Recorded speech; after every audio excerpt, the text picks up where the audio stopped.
जंगल में हजारों जानवर पाए जाते हैं, लेकिन क्या कभी आपने सोचा है कि शेर को ही जंगल का बादशाह क्यों कहा जाता है? शेर में ऐसी क्या खास बात है जो उसे बाकी तमाम जानवरों से डिफरेंट बना देती है?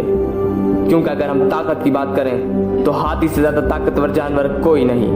अगर हम रफ्तार की बात करें तो शेर से ज्यादा तेज रफ्तार एक चीता होता है। अगर हम चालाकी की बात करें तो सबसे ज्यादा चालाक जानवर लोमड़ी है। ना शेर की खाल ज्यादा सख्त होती है और ना शेर के दांत ज्यादा बड़े और नोकीले होते हैं और ना ही उसका जिस्म ज्यादा ताकतवर होता है। तो फिर वो क्या चीज है जो एक शेर को जंगल का बादशाह बनाती है? तो उसका जवाब है उसकी मेंटेलिटी। शेर अपनी जिस्मानी ताकत की बिना पर बादशाह नहीं कहलाता, बल्कि उसकी सोच, उसका एटीट्यूड उसको जंगल का राजा बना देता है। पर कैसे? आज मैं आपके साथ शेर की 4 आदतें शेयर करूंगा, जिनको सुनकर आप जान जाएंगे कि शेर की सोच उसको कैसे राजा बना देती है। और अगर ये 4 आदतें हम अपनी लाइफ में इम्प्लीमेंट कर लें तो हम भी एक शेर की तरह राज कर सकते हैं। सबसे पहली आदत, एक शेर का विजन, उसके सोचने का तरीका।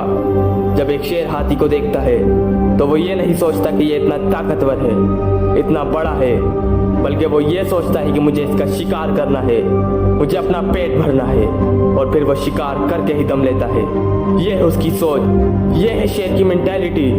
जबकि एक हाथी शेर से 4 गुना बड़ा और ताकतवर होने के बावजूद भी उसको देखकर डर के भागने लगता है, क्योंकि उसकी सोच इस काबिल नहीं होती कि वो उसका शिकार कर सके। इससे हमें भी ये सबक मिलता है कि मुश्किल जितनी भी बड़ी हो, हमें उससे डरना नहीं बल्कि मुकाबला करना है।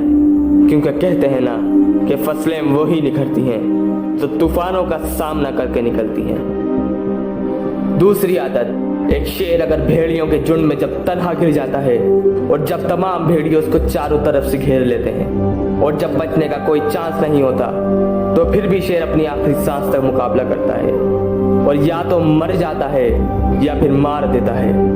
और यही एक राजा को ज़ेब देता है कि वो अपनी जान तो लुटवा दे, लेकिन कभी अपने दुश्मन से हार ना माने। और इससे हमें ये सीखना चाहिए कि मुश्किलें आपको चारों तरफ से घेर लें तो उनसे डरना नहीं, उनके सामने सरेंडर मत करना, कभी हार नहीं माननी, बल्कि अपनी आखिरी सांस तक लड़ना है। क्योंकि जिंदगी एक बार मिलती है, तो फिर डरना कैसा? या तो मर जाओ या फिर कुछ कर जाओ। तीसरी आदत, एक शेर हमेशा अकेला चलता है। वो कभी भी किसी दूसरे जानवर के साथ नहीं चलता, क्योंकि वो जानता है कि वो यहाँ का राजा है।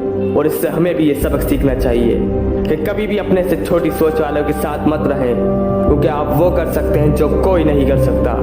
तो फिर नेगेटिव लोगों के साथ रहकर अपना टाइम वेस्ट करने से बेहतर है कि उस चीज पर फोकस करें जो आप कर सकते हो। चौथी और आखिरी आदत, एक शेर की प्लानिंग। शेर कभी भी बिना सोचे समझे किसी जानवर का शिकार नहीं करता। वो जब भी शिकार करता है तो पूरी तैयारी से करता है। वो एक खास जानवर को चुनता है और फिर अपनी सारी ताकत उस जानवर के शिकार में लगा देता है। और उसकी यही आदत उसको जंगल का बादशाह, द किंग ऑफ जंगल बना देती है।